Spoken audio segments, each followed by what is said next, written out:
જગતને ઈ જ કહે છે મારા ગણેશજી કે તમે જો તમારા મા બાપના ચાર મંગળ વર્તી રહો ને તો કોઈના ફેરા ફરવા જવાની જરૂર નહીં પડે મારા બાપ, કોઈની જાત્રા કરવાની જરૂર નહીં પડે,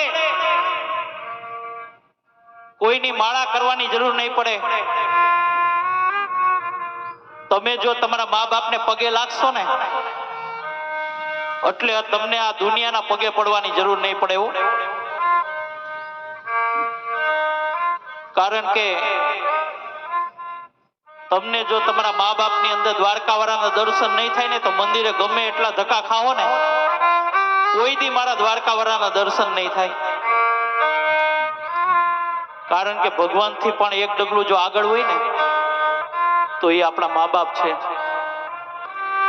એટલા માટે ભલે લાખો કમા